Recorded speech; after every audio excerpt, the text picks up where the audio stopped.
TangTang does everything. And this is a huge problem, in my opinion, for Enfield.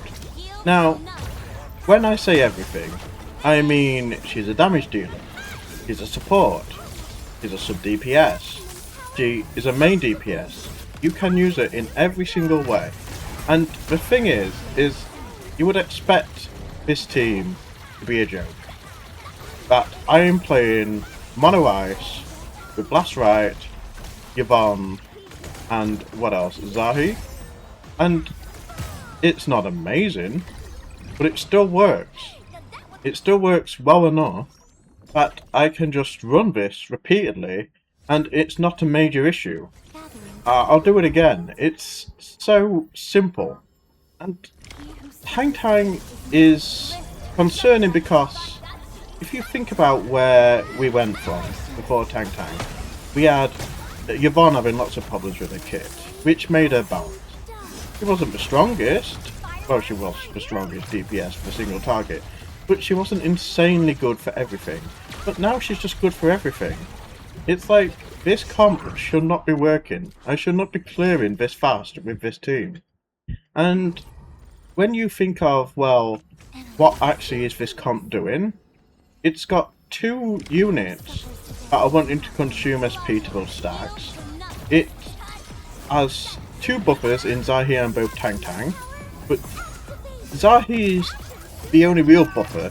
TangTang's basically a sub DPS who's also doing a tons of damage and tons of buffs and applying tons of stacks, which just means that this is just a ridiculous show of numbers and then it's just cleared very quickly. Now, is this a problem? Yes and no. It's not a problem just yet because we haven't really got massive power creep, but we know that 1.2 is probably going to be bringing out Zahi, the lightning girl, the dragon girl, and she's likely to take the electric teams to a new level, which is needed.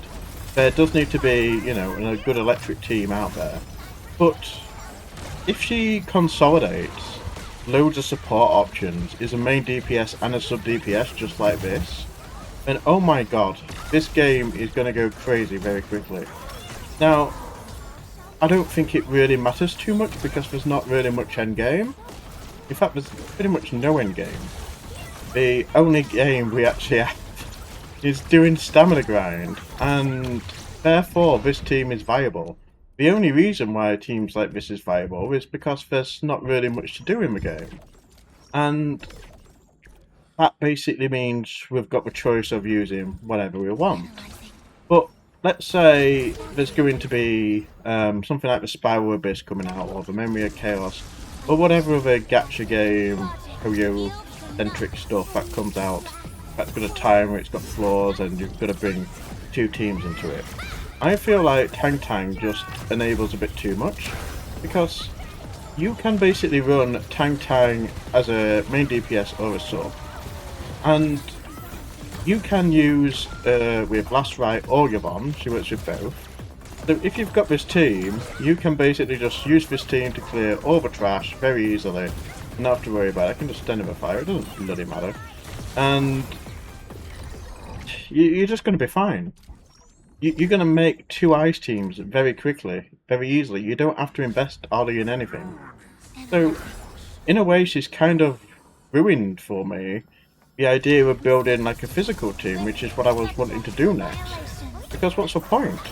I've got TangTang, I've got Yvonne, I've got Last Rite, I've got Gilberta, I've got Zahi. It's like, I can just put Estelle or something like that in this team, and guess what? I don't need to deal with another element, I can just have two ice teams, and fine.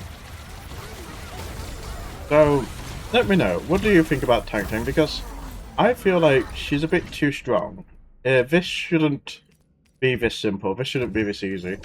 And she just seems to have way too much synergy with all the highest characters right now. And I feel like that's probably taking it just a little bit too far.